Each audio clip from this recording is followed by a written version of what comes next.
54페이지로 갔어요. 이제 3장 부동산의 특성과 속성인데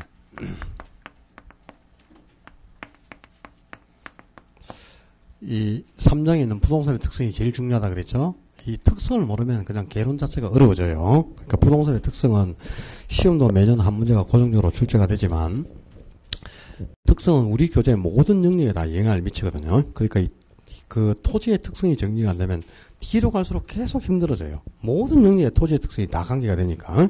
그래서 반드시 해결점을 갖춰야 되는데 이 부동산이 토지도 있고 건물도 있어, 그죠? 그럼 토지의 특성도 있고 건물의 특성도 있겠죠. 시험은 토지의 특성이 시험에 나오는 거지 건물의 특성은 시험하고는 아무 관계가 없습니다. 그냥 부동산의 특성은 곧 토지의 특성이다. 이렇게 기억을 했어. 이 토지의 특성을 정리한 게 초점이 되겠고요. 토지의 특성은 크게 자연적 특성과 인문적 특성으로 나누는데 두 가지를 구분하는 중요한 포인트.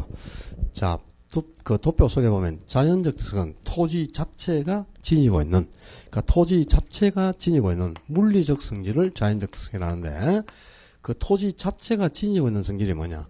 토지가 생성될 때부터 원래부터 토지에 내포되어 있는 성격이라는 뜻입니다. 그러니까 이거는 원래 토지가 만들어질 때부터 토지에 내포되어 있는 물리적 성질이기 때문에 이거는 인간의 힘으로 절대 변화시킬 수 없다는 뜻이에요. 이 물리적이라는 용어 자체가 의미하는 게 변화가 안 된다는 뜻입니다. 그러니까 자연적 특성 그러면 기계적으로 이제 물리적이라는 용어가 나와야 되겠죠. 토지 자체가 지니고 있는 물리적 특성을 자연적 특성이라는데 이거는 변화가 안 되고 원래부터 토지가 가지고 있는 거죠. 그러니까 선천적이다, 태고적이다, 변화가 안 되니까 불변적이고 고정적인 그런 성질을 지니는 것이 자연적 특성이 되겠고요. 그리고 이제 인문적 특성은 인간과 토지와의 관계에서 비롯되는 성질. 그 얘기가 이제 인간과 토지에서 관계에서 비롯된다는 말이 인간이 토지를 이용해가면서 인위적으로 토지에 부여하는 성질이고 후천적으로 토지에 만들어지는 성격이라는 뜻이에요. 그러니까 이거는 변화가 가능하다는 뜻이죠. 그러니까 물리적인 용어를 쓰면 안 돼요. 변화가 가능하다. 그런 뜻은 경제적 또는 용도적이라는 용어를 써야 됩니다. 우리 부동산학에서 경제적이나 용도적이라는 말은 같은 의미고요. 같은 뜻이고 이 경제적이나 용도적이라는 용어는 변화가 가능하다 그런 뜻이에요. 그러니까 인문적 특성은 인간이 토지를 이용해가면서 이의적으로 토지에 부여하는 성질이고 후천적으로 토지에 만들어지는 성격 말이에요. 그러니까 원래부터 토지가 지니고 있는 성격이 아니죠. 그러니까 변화가 가능해요. 그래서 이거는 인위적이고 후천적이다. 또 변화가 가능한 가변적이고 유동적인 성질이 인문적 특성이 되겠는데 크게 이렇게 토지의 특성은 2분법이 있고 또 3분법도 있습니다. 세 가지로 나눈 것도 있는데 3분법은 시험에 안 나오니까 두 가지로 나눈 게 구분 포인트고 인문적 특성은 5% 정도 출제됩니다. 5%. 시험에 나오는 건 95%가 자연적 특성이에요. 그러니까 이 토지의 자연적 특성이 어떤 게 있고 그 자연적 특성을 대표하는 성격도 또 5가지가 있습니다. 부동성, 영속성, 부정성, 인접성, 개별성 5가지가 있는데 그 5가지 각각의 특성에서 파생되는 영향이 뭔가를 전부 정리를 하셔야 됩니다. 공부거리가 상당히 많은데 한 가지 특성에서만 파생되는 영향이 상당히 여러 가지가 있기 때문에요. 몇십 가지 파생 영향이 있는데 그걸 전부 암기를 한다는 것은 불가능하겠지. 그러니까 부동성이 어떤 성질이냐 이 성질을 이해를 해야만 부동성 때문에 이러이러한 영향이 나타나겠다 하는 게 정리가 돼 가는 겁니다. 절대로 외우려고 해서는 안 돼요. 자, 첫 번째 토지의 특성을 대표하는 첫 번째 특성이 자연적 특성이고 이 자연적 특성이 그냥 시험 문제라고 보시면 돼요. 이 자연적 특성이란 토지 그 자체가 지니고 있는 어떤 성질? 물리적 성질. 그러니까 물리적이라는 용어가 뭐 인간의 힘으로 절대 변화시킬 수 없다. 그러니까 원래부터 토지가 지니고 있는 성질이니까 인간의 힘으로는 절대 변화시킬 수 없는 선천적이고 태고적이고 불변적인 그런 성질이 자연적 특성이고요. 이 자연적 특성을 대표하는 성격도 5개가 있는데 그 중에서도 가장 중추적이고 토지의 유용성을 지배하는 가장 대표적인 성질이 첫 번째 부동성이에요.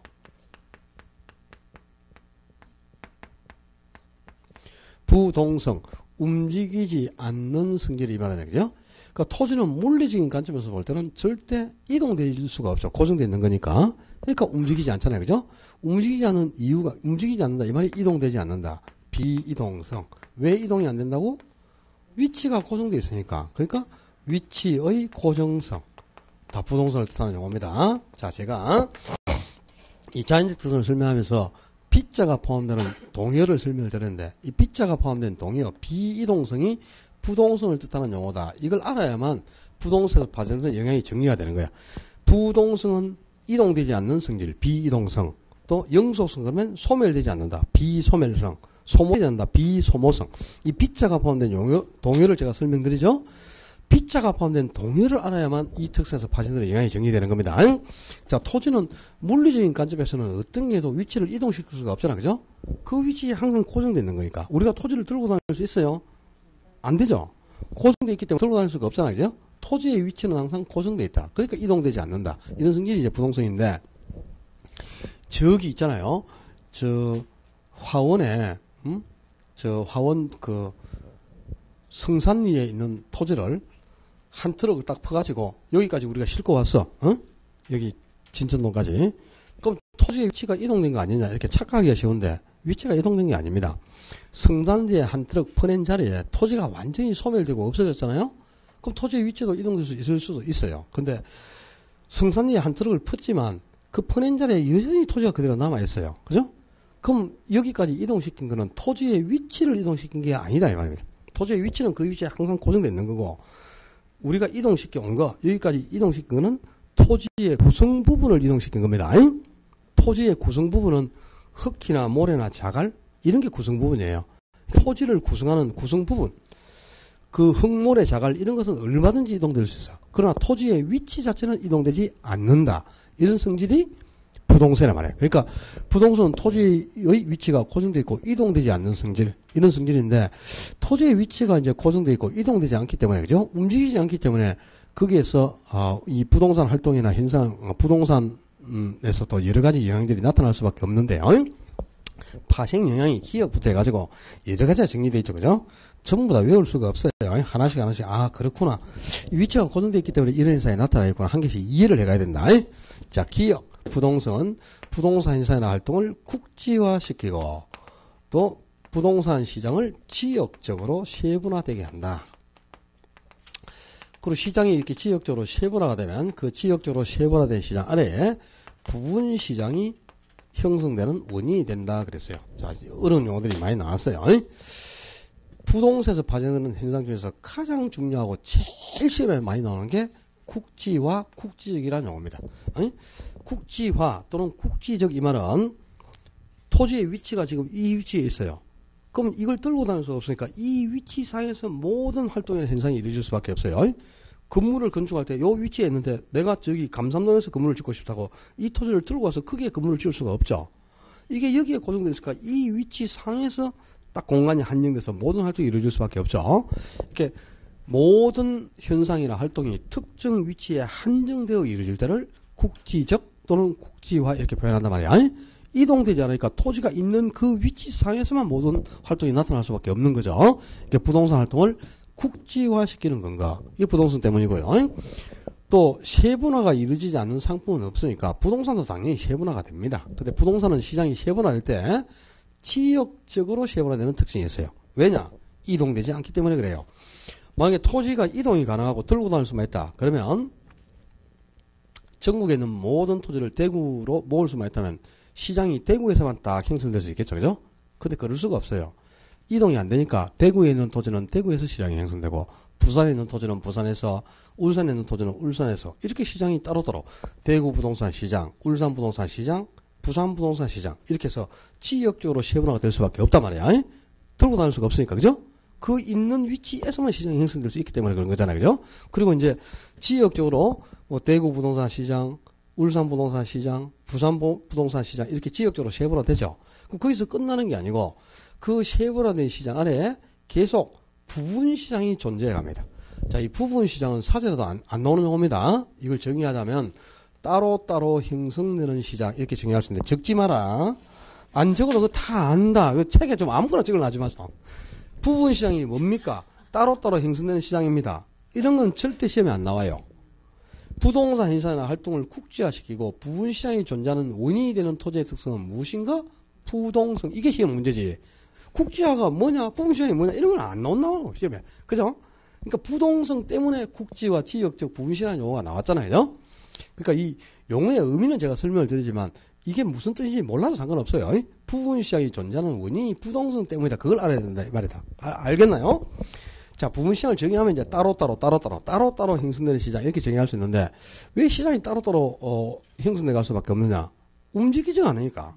그러니까 이 위치에 있는 토지는 이 위치상에서 저쪽에 있으면 그 위치상에서만 시장이 형성될 수 있잖아요. 그죠? 그래서 이런 현상이 나타나. 그래서 자, 대구 부동산 시장, 서울 부동산 시장, 부산 부동산 시장 이렇게 지역적으로 세분화되죠. 그럼 거기서 끝나는 게 아니고 대구 부동산 시장도 대구 남구 부동산 시장, 대구 달서구 부동산 시장, 대구 수성구 부동산 시장, 대구 중구 부동산 시장, 또 대구 달성군 부동산 시장 이렇게 따로따로 형성됩니다. 그래서 또 끝이 아니에요.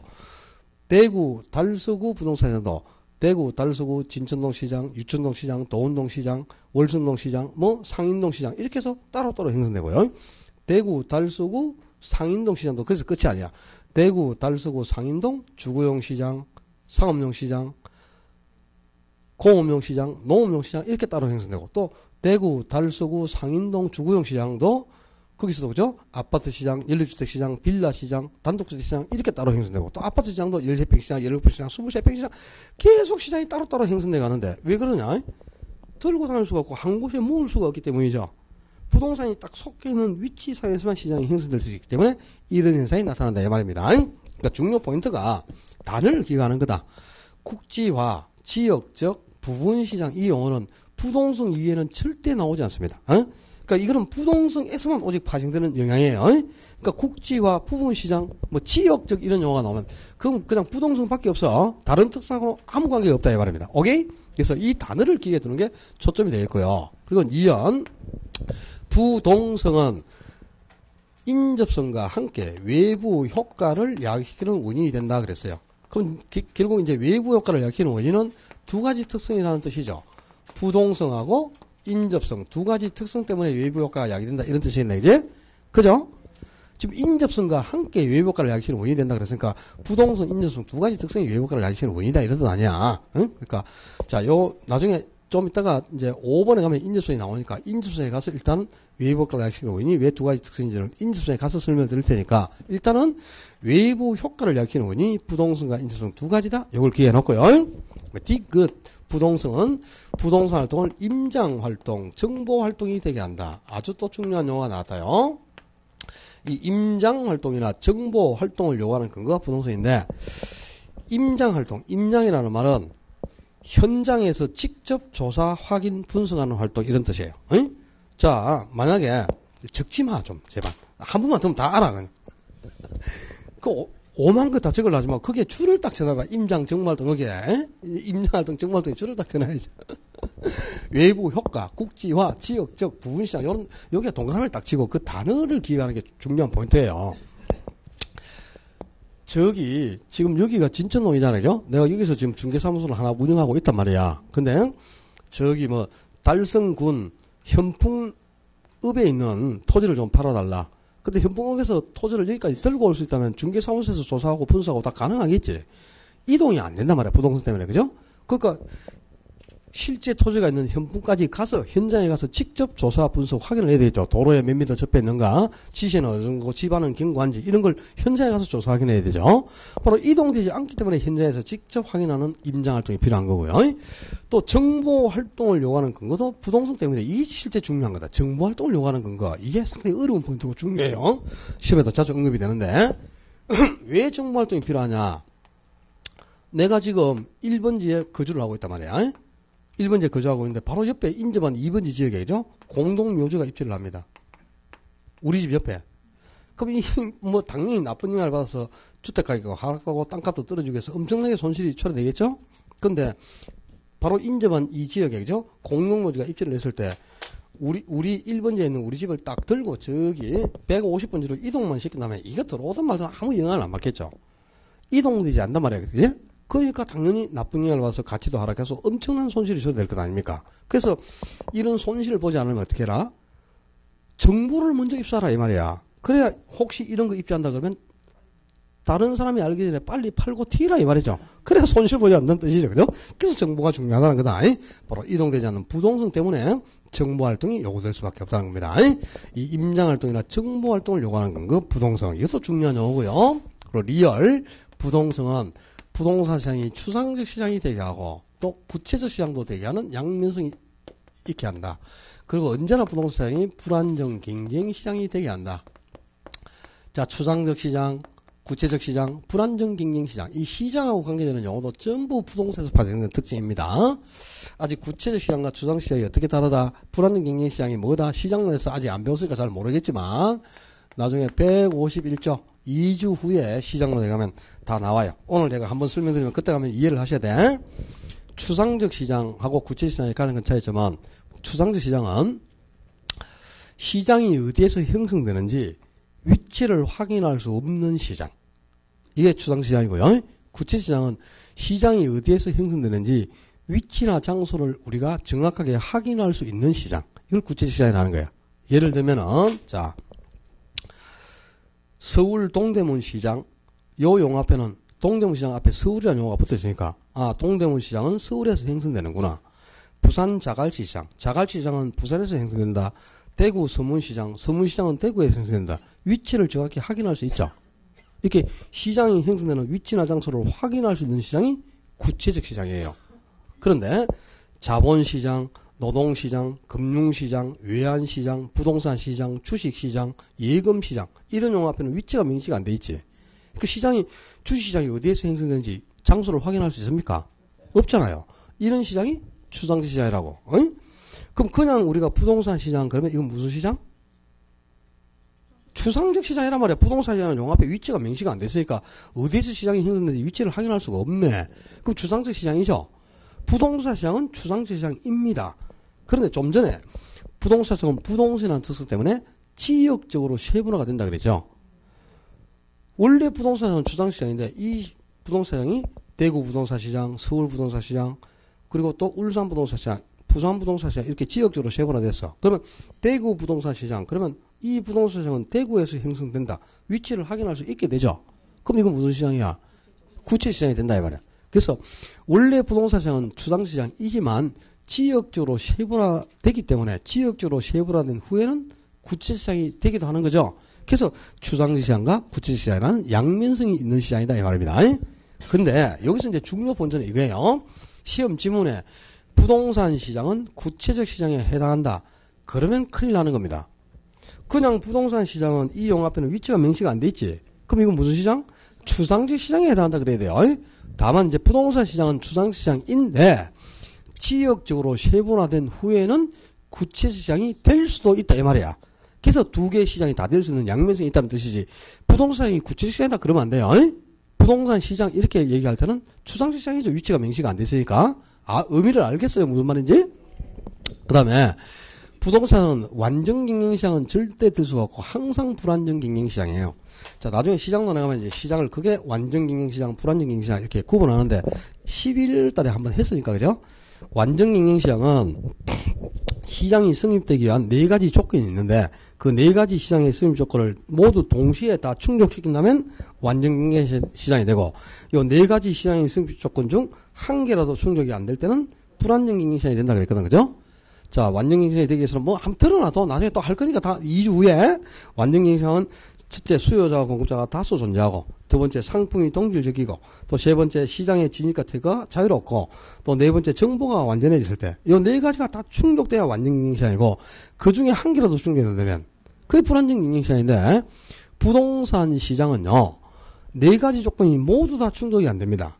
그 이유들 중에 가장 큰 이유가 부동성 때문, 두 번째 개별성이라는 특성이 있고 부정성이라는 이런 특성들 때문에 그래요. 그래서 항상 부동산은 불안정 경쟁시장이지 절대로 완전 시장은 될 수가 없다 이 말이야. 이 언제나 불안정 경쟁시장인데 불안정 경쟁시장이 되게 하는 원인도 이제 부동성 때문은 아니에요. 부동성, 영속성, 뭐 부정성, 개별성 다 관계가 되지만 이 추상적 시장과 구체적 시장이 되게 하는 양면성을 갖는 시장은 부동성 때문이거든요. 그래서 그냥 시장하고 관계되는 용어가 나오면 전부 그냥 부동산에서 비롯된다 이렇게 기억하시면 되겠네. 부동산이 추상적 시장이지만 구체적 시장도 될 수 있는 양면성을 갖게 하는 게 부동성 때문이고 또 언제나 불안정 경쟁시장이 되는 이유도 부동성 때문이다 이렇게 기억해둬요. 기역, 니은, 티끌, 리을 다음에 먹고 미음이제. 아우 씨, 이거 어려웠어. 저는 원고를 할 때요, 요걸 이렇게 원고를 안 줬어. 요걸 큰 걸 1번 이렇게 하고, 요걸 가로 1, 양가로 1. 여기서부터는 1, 2, 3 이렇게 했거든. 아, 3번 뒤에 4번 나오고, 5번 뒤에 6번이란 건 다 알죠? 미음 뒤에 뭐가 나오는지는 어려워요, 그죠? 그렇잖아요. 왜 이걸 바꿔가지고 이렇게 힘들게 만든다는지 모르겠어. 뭐냐. 출판사 그 직원이 있잖아요. 그 직원이 부호를 바꿔가지고 참 수업 안 하니까 더 어렵네, 이거. 원고 쓸 때는 그렇게 안 줬는데 말이야. 미음이 이제, 이거는 이제 오늘 이렇게 했으니까 이해할 수 있는 지문인데요.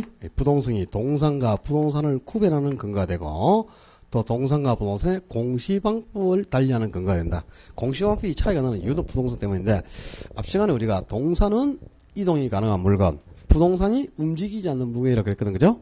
그럼 움직이지 않는 성질이 부동성이니까, 부동산이라는 성질을 갖고 있는 물건이면 부동산이 되겠고, 반대로 움직이는 성질을 갖고 있으면 동산이 되겠죠. 그러니까 부동성이 동산하고 부동산을 구별하는 근거가 된다. 움직이지 않는 성질이 부동성이니까, 그죠? 그리고 동산은 이동이 가능하니까 점유로 공시가 가능하다 그랬어요. 근데 토지나 건물은 이동될 수 없죠. 근데 내가 잠깐 점유하고 있을 때는 내 물건인데 화장실 갈 때 다른 사람이 딱 점유해버리면 남은 물건이 되면 말이 안 되니까 이건 점유로 공시가 불가해서 등기나 등록을 해둔다 그랬죠. 그죠? 바로 공시방법이 등기가 되는 이유도 이동되지 않기 때문에 그런 겁니다. 그러니까 동산과 부동산을 구별하는 건가, 동산과 부동산의 공시방법이 차이가 나는 이유도 부동산 때문이고요. 그리고 B여 부동산은 토지 이용 방식이나 입지 선정에 영향을 미친다 그랬는데, 자, 이 입지 선정의 이론적 근거가 바로 부동산인데요. 입지라는 말하고 같은 말이 뭐지? 입지가 위치잖아, 위치, 그죠? 그러니까 입지 선정은 위치를 선정하는 활동 이런 뜻이겠죠. 그런데 입지 선정도 두 종류가 있습니다. 협의의 입지 선정이 있고요, 광의의 입지 선정이 있어요. 협의의 입지 선정, 협의의 입지 선정을 입지론이라고 하고, 광의의 입지 선정을 적지론이라고 합니다. 이걸 이꼴을 해야 되겠다. 협의의 입지 선정을 입지론, 그 다음에 광의의 입지 선정을 적지론이라고 하는데, 이 입지론, 좁은 의미의 입지 선정이란 뭐냐? 좋은 위치를 찾는 활동입니다. 좋은 위치, 좋은 부지. 그러니까 좋은 위치의 토지를 발견하는 거. 이 좋은 위치의 토지를 발견하는 활동을 입지론, 좁은 의미의 입지 선정이라고. 이제 좋은 위치의 토지를 찾았잖아요. 그럼 거기다가 적합한 용도를 선정하는 것. 적합한 용도를 선정하는 것을 넓은 의미의 입지 선정을 하는데, 이게 이제 구분하는 이유가 있겠죠. 이론적 근거가 달라서 그래요. 자, 위치는 한번 잘못 선정을 하잖아요. 그죠? 그럼 이동되지 않기 때문에 처음부터 좋은 위치를 찾자 이 말이야. 이동되지 않는 성질이 뭐야? 부동성이죠. 그러니까 입지론의 근거, 좋은 위치를 찾아야 되는 입지론의 근거가 부동성이라는 뜻이에요. 그리고 또 좋은 위치를 찾았으면은 거기에 적합한 용도를 선정해서 토지를 이용해야 돼요. 왜냐?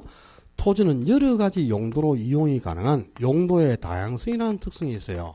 여러 용도로 이용이 가능하단 말이에요. 그러니까 그 토지에 가장 맞는 적합한 용도를 찾아서 토지를 이용하자.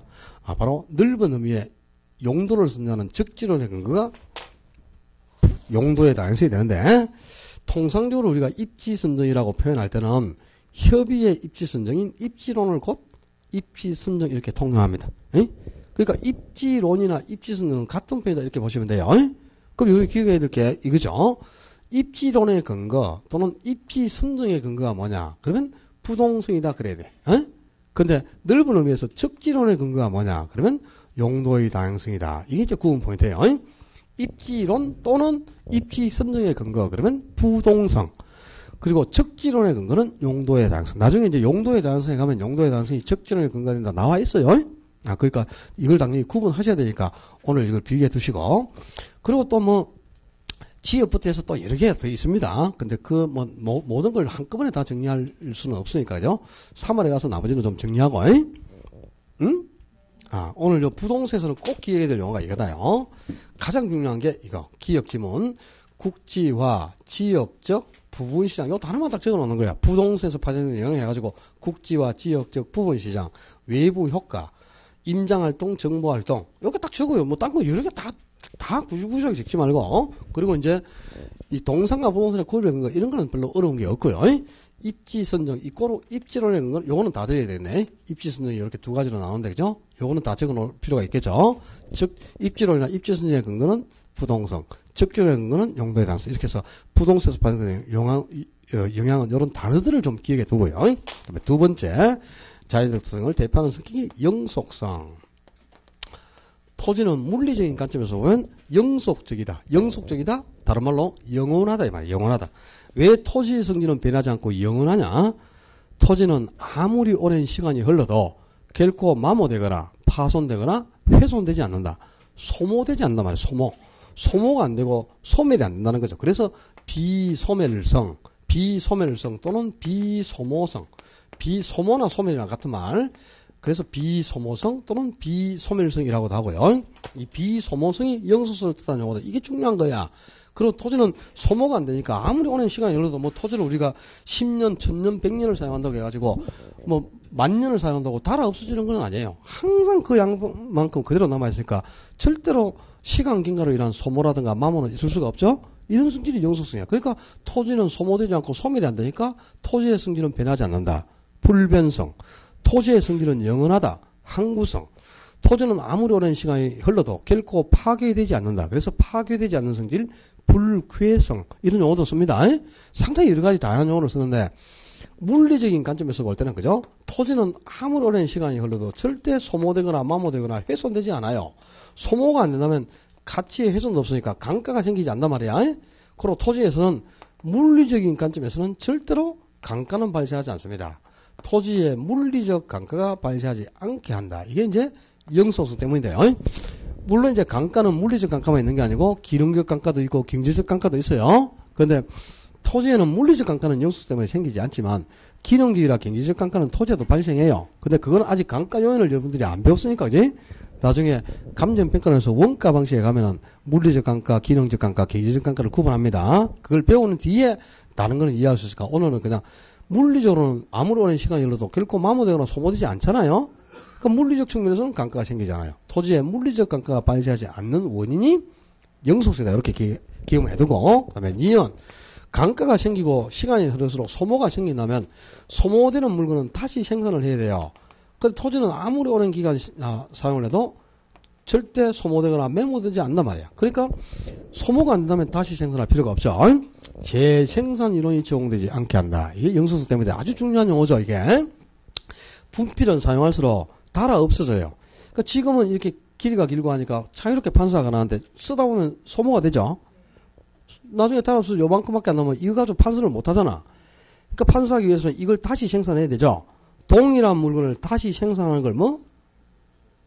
그게 재생산, 다시 생산, 이거로 재생산 참네. 그제? 근데 재생산을 한다는 말은 반드시 소모를 전제하고 있는 거죠, 소모를. 근데 이걸 아무리 사용해도 이 양만큼이 항상 남아있다면 이걸 다시 생산할 필요는 없죠. 그러니까 토지는 아무리 오랜 시간에도 결코 마모되거나 소모되지 않는단 말이야. 에? 그러니까 다시 생산할 필요가 없는 거죠. 바로 부동산의 재생산 이론이 적용되지 않게 한다. 이 영속성 때문에 아주 중요한 겁니다. 이거는 절대 잊어버리면 안 되는 거죠. 그 D가 영속성은 토지에서 소유이익과 이용이익을 분리하여 획득할 수 있도록 한다. 소유이익과 이용이익을 분리해서 획득해 가고, 또 부동산의 임대차 시장이 발달하는 근거가 되는데요. 이 소유이익이 다른 말로 바꾼다. 교환의 대가. 이게 뭘 의미하느냐? 가격을 뜻합니다. 가격. 그리고 이용이익. 타인이 내 토지를 이용하면서 들어온 이익. 이걸 다른 말로 바꾸면 타인이 사용 수익한 대가로 나에게 지불하는 거. 용이익의 대가. 사용 수익. 줄여서 용이익이죠? 용이익의 대가인데, 용이익의 대가가 바로 임대료입니다. 임대료. 자, 내가 토지를 하나 보유하고 있잖아요. 그럼 보유기간 중에 내 토지를 타인에게 사용 수익해. 타인이 내 토지를 이용한다 이 말이야. 그럼 타인이 내 토지를 사용 수익한 대가로 임대료를 지불하는데, 그죠? 이게 보유기간 중에 들어오는 이익이죠.